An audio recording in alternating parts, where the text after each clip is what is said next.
Bonjour, je vais vous présenter le bachelor universitaire de technologie, mention génie biologique. Qu'est-ce que le bachelor universitaire de technologie? Il s'agit d'un diplôme national à Bac+3 et un diplôme qui a une vocation professionnalisante. C'est une formation sélective, accessible aux bacheliers technologiques, aux bacheliers généraux et aux personnes qui auraient un équivalent de bac. Après 2 années de BUT, 120 crédits sont délivrés. Il est alors possible, pour ceux qui le souhaitent, d'avoir une orientation un petit peu différente et de poursuivre soit en licence professionnelle, soit en DUET, qui est une formation proposée avec des partenariats universitaires à l'étranger, soit pour entrer dans certaines écoles d'ingénieurs ou de commerce. Et une bonne majorité quand même des étudiants ont pour vocation de continuer jusqu'à Bac+3, qui va se faire soit en formation initiale, soit en alternance. Et à l'issue de ces troisième année de BUT, d'entrer directement dans la vie active pour une bonne partie des étudiants. Les autres pourront poursuivre soit en master, soit dans d'autres écoles de commerce ou d'ingénieurs qui préféraient recruter à ce niveau-là. La formation est dispensée dans 24 spécialités différentes, qu'on appelle maintenant des mentions. Et génie biologique est une des mentions. La pédagogie est basée sur la compétence et a vocation effectivement à professionnaliser petit à petit les étudiants. Le BUT mention génie biologique comprend 5 parcours. Les 3 premiers parcours, donc biologie médicale et biotechnologie, diététique et nutrition et agronomie, sont dispensés sur le site de Villeurbanne. Le 4e parcours, donc sciences de l'aliment et biotechnologie, est un parcours qui est proposé sur le site de Bourg-en-Bresse. Enfin, le parcours sciences de l'environnement et écotechnologie n'est pas proposé à l'IUT Lyon 1, mais il est dispensé par exemple sur l'université de Saint-Étienne. Sur l'IUT Lyon 1, nous proposons donc 4 parcours. Voyons maintenant quels métiers correspondent à ces différents parcours. Le parcours biologie médicale et biotechnologie a vocation de proposer ensuite des métiers en laboratoire pharmaceutique, d'analyse ou de recherche, et donc il va consister à bien maîtriser toutes les techniques biomédicales. Donc il peut s'agir d'analyse de prélèvements sur des patients, analyse de sang, analyse d'urine, ou par exemple de l'amélioration d'outils de diagnostic donc, qui pourraient être développés par des industries pharmaceutiques. Le parcours diététique et nutrition permet de travailler en libéral, en secteur hospitalier ou en restauration collective. Il s'agit là d'assurer la qualité, l'équilibre nutritionnel des préparations alimentaires, d'établir des régimes aussi sur prescription médicale.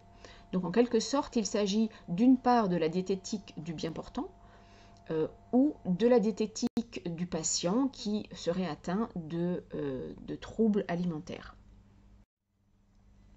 Pour le parcours agronomie, les débouchés peuvent se réaliser en entreprise phytosanitaire, en entreprise pharmaceutique vétérinaire ou en station expérimentale. Dans ce cas, il s'agit plutôt de développer des produits ou des techniques agricoles ou d'élevage. Par exemple, de nouvelles semences résistant mieux aux maladies, des nouvelles pratiques de culture un peu plus éco-responsables que l'usage traditionnel des engrais, qui sont quand même toujours, bien sûr, utilisés parce que encore nécessaires. Pour le parcours sciences de l'aliment et biotechnologie, que l'on abrège souvent en SAB, les débouchés se réalisent en industrie alimentaire, en industrie pharmaceutique ou en laboratoire de contrôle. Donc là, il s'agit plutôt de produire, d'innover et de contrôler la qualité et la sécurité des produits. Alors aussi bien de produits alimentaires comme des yaourts, des biscuits, des conserves, que de produits de bioproduction un petit peu plus sophistiqués qui vont faire appel à des outils du génie fermentaire ou du génie enzymatique. Quelles sont les conditions d'accès à ce BUT génie biologique? Peuvent candidater les bacheliers de filières scientifiques. Il s'agit donc de bacs généraux avec les spécialités les plus adaptées, les spécialités physique-chimie, mathématiques, SVT ou l'équivalent bioécologie. Si en terminale les mathématiques n'ont pas été conservées, faire des maths complémentaires serait un plus. Pour les bacheliers technologiques, les bacs qui sont les plus appropriés sont les bacs STL, donc STL biotechnologie ou STL physique-chimie, STAV, mais uniquement pour les parcours agronomie et sciences de l'aliment et biotechnologie, et enfin ST2S, mais uniquement pour le parcours diététique et nutrition. Pour les autres bacs, on conseillera aux candidats de faire une année préparatoire avant de postuler pour notre BUT.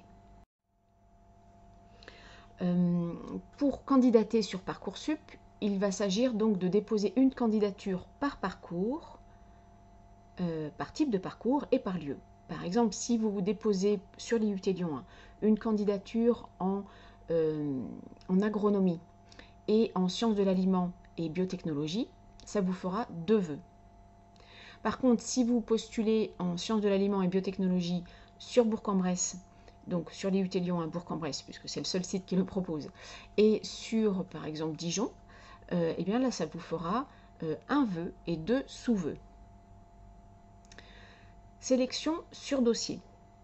Vont être considérés les résultats académiques et seront particulièrement pris en compte le français, l'anglais, la SVT ou la bioécologie, ou l'équivalent pour les bacheliers technologiques, biochimie, microbiologie, etc., donc toutes les disciplines correspondant globalement à la biologie, la physique-chimie, ou pareil, l'équivalent par exemple pour les bacheliers technologiques qui pourraient être sciences physiques, techniques de laboratoire, et enfin les mathématiques.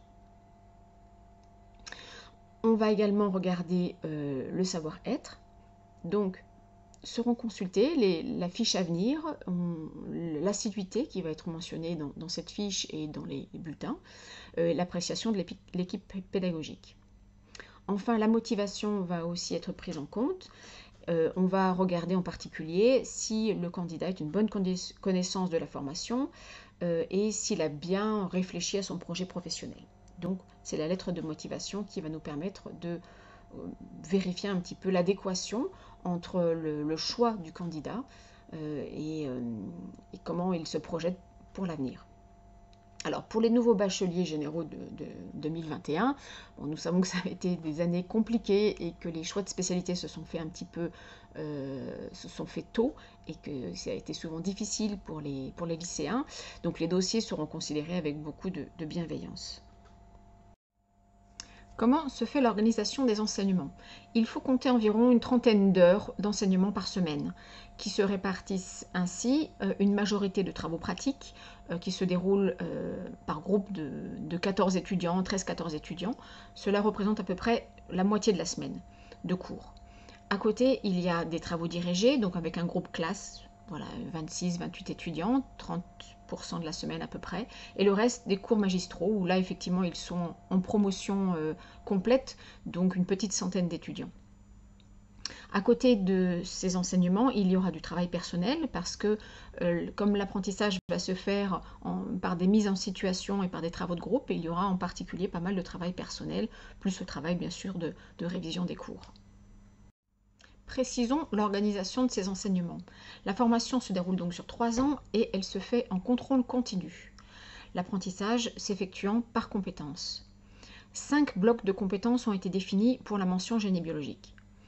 2 compétences sont communes à tous les parcours génie biologique. La compétence qui correspond à la réalisation des analyses dans le domaine de la biologie et la compétence expérimentée dans le génie biologique.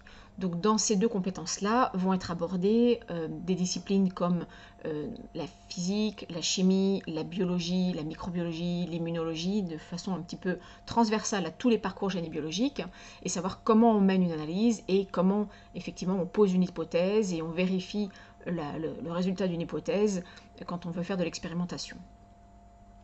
Les compétences, par contre, il y a 3 compétences spécifiques pour chacun des parcours. Et donc pour le parcours sciences de l'aliment et biotechnologie, les compétences correspondent à de la qualité, à de la production et de l'innovation. Donc animer le management de la qualité, de l'hygiène et de la sécurité et de l'environnement en industrie alimentaire et biotechnologique, ça va correspondre vraiment au contrôle des aliments et des bioproduits.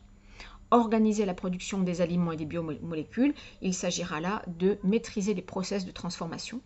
Et enfin, innover en sciences des aliments et biotechnologie, il s'agira de trouver des nouveaux process de transformation ou d'améliorer des produits, par exemple des aliments, d'améliorer leur texture, d'améliorer leurs arômes par exemple. Les compétences spécifiques donc, du parcours sciences de l'aliment et biotechnologie, je vous en donne ici quelques illustrations avec ces photos. Il faut savoir que sur le site de Bourg-en-Bresse, qui est le site qui propose le parcours sciences de l'aliment et biotechnologie, nous disposons d'une halle semi-industrielle, à peu près 700 mètres carrés, qui va nous permettre de très bonnes mises en situation.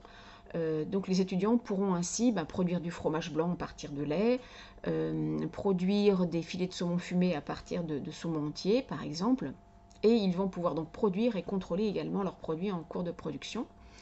Il y a également bien sûr des fermenteurs qui permettront de maîtriser un peu les outils donc, de ces bioproductions. Ce parcours propose aussi bien sûr de maîtriser tout ce qui est analyse et contrôle, donc il va s'agir de maîtriser tous les gestes techniques et les outils et les méthodes pour faire de l'analyse physico-chimique des produits, et donc pour pouvoir donner par exemple la composition complète d'un produit alimentaire tel qu'on peut le lire sur une étiquette d'un aliment, mais aussi de pouvoir vérifier l'hygiène du produit et donc vérifier si microbiologiquement il est sain.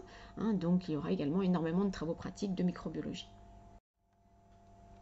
L'approche va se faire par projet.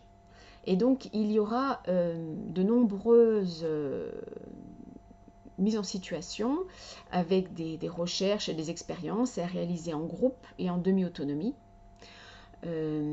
Et on va aussi inciter les étudiants à d'avoir de nombreuses initiatives pour qu'ils se tournent aussi vers le monde extérieur, le monde professionnel et vers la société environnante.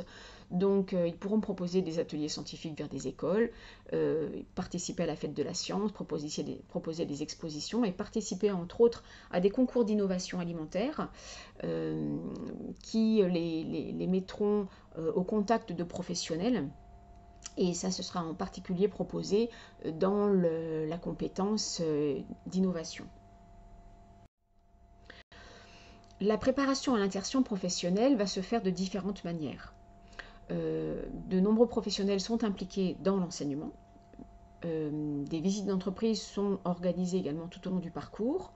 Les stages également permettront bien sûr de mettre le pied en entreprise. Il y aura un stage, on va dire, de découverte un peu du monde professionnel en première année, un stage court, minimum 2 semaines, mais voilà, on va suggérer de le faire de manière plus longue.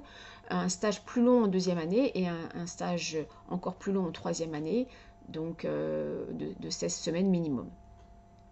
Par contre, il y aura également pour cette troisième année une possibilité d'alternance et donc qui permettra de mettre encore un peu plus le pied dans l'entreprise puisque cette troisième année sera proposée en alternance. Enfin, il y a aussi une ouverture à l'international puisque les stages peuvent se faire également à l'étranger. De nombreux pays, notre structure dispose de nombreux contacts à l'étranger, en particulier puisque les laboratoires portés par le département sont partenaires de différents laboratoires positionnés à l'étranger. Donc il y aura des possibilités de stage au Canada, en Belgique, en Écosse, en Finlande, Norvège, et les destinations les plus exotiques que nous avons proposées ces dernières années étaient la Tunisie, le Brésil, la Bosnie, etc. Il faut savoir que ces dernières années, nous avions de l'ordre de 25 étudiants sur 75 qui pouvaient partir à l'étranger. Sur le site de Bourg-en-Bresse, il y a à peu près 650 étudiants, répartis dans 4 départements, informatique, génie thermique et énergie, gestion des entreprises et des administrations et génie biologique. Et ce sur 2 sites à proximité l'un de l'autre. Des laboratoires de recherche, mais aussi des plateformes techniques. Et vraiment, tout à côté de ce site-là, sont positionnés une résidence universitaire, la résidence Récamier, un restaurant universitaire, la bibliothèque qui est au sein d'un des deux sites, rue Péterfink, le bureau des étudiants qui coordonne la vie étudiante pour l'ensemble des départements. Alors même si en ce moment, effectivement, c'est un peu plus calme à cause de la pandémie, c'est quelque chose qui fonctionne toujours très bien entre les 4 départements. Et enfin, bien sûr, nos locaux sont adaptés aux handicapés. Voilà, j'ai fini la présentation de la mention génie biologique du BUT et plus spécifiquement du parcours sciences de l'aliment et biotechnologie sur le site de Bourg-en-Bresse. Si vous voulez avoir plus d'informations, n'hésitez pas à consulter le site de l'IUT Lyon 1 et à poser directement vos questions par mail. Voilà, nous serons ravis de vous répondre.